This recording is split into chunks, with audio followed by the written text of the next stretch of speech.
చంద్రబాబు నాయుడు అనే వ్యక్తి టోటల్ గా డ్రామా ఆర్టిస్ట్ అయిపోయినాడు. పరిస్థితి చూస్తా ఉంటే వచ్చే వారం రాజమండ్రి సెంట్రల్ జైలుకి వెళ్తాం అనిపిస్తుంది. మామూలుగా పవన్ కళ్యాణ్ సినిమా స్టార్, కానీ ఇక్కడ కాదు.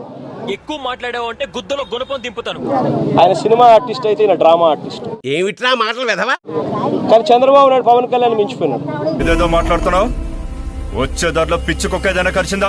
పాపం ఆయన కొత్తగా వచ్చాడు, పాపం ఆయనకి ఏం తెలిసినట్టు లేదు. అటు కోనసీమలో కూడా దాదాపు 3వ వరదైనా సరే ఎక్కడ కూడా పట్టించుకోవట్లేదు అనేది ప్రజలు చెప్తున్నారు. ఎవడి టిఫ్టీ గాడు ఎంత ఇచ్చావు? వాని పేరేం పేరు?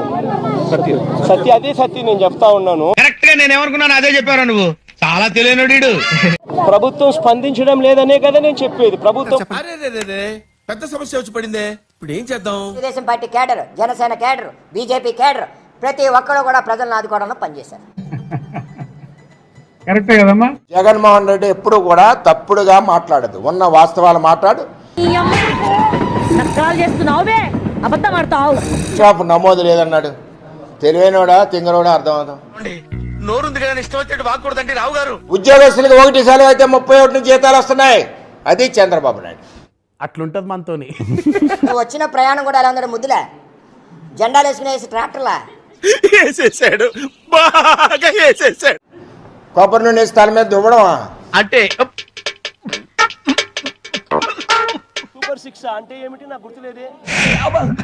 విజ్ఞాన ప్రదర్శనలో ద్రావిడు సూపర్ 7 ఏం మాట్లాడుతున్నావు రా మాదార్ చోద్. రాష్ట్రంలో అని ఇవ్వాలంటా ఉన్నాను. ఏకంగా 2,70,000 కోట్ల రూపాయల వివిధ పథకాల ద్వారా ఎన్నికల్లో ఏమైందో తెలీదురా. తెలిసినా చెప్పను. 2029 కూడా కళ్ళు మూసుకుంటే వచ్చేస్తుంది. అది అవదమ్మా. ప్రజల్లో ఈ రోజు మనం చేసిన మంచి ఉంది. నువ్వు ఎంత కాకబట్టినా ఇక్కడ పడేవాళ్ళు రే. పాపాలు పండినప్పుడు ఖచ్చితంగా మళ్ళీ మనం పైకి లేస్తాం. అదేం జరగదు, నువ్వు దురాశ పడకు, ఊకోయ్యా చాలు. ఇంటింటికి మనం చేసిన మంచి ఇంకా బ్రతికే ఉంది. 5 సంవత్సరాలు కళ్ళు మూసుకుంటే చాలా అయిపోయింది. 5 సంవత్సరాలు. ఓకే, నువ్వేం మాట్లాడుతున్నావు అర్థమవుతుందా నీకు? మళ్ళీ 2024 నుంచి 2029 కూడా ఎందుకు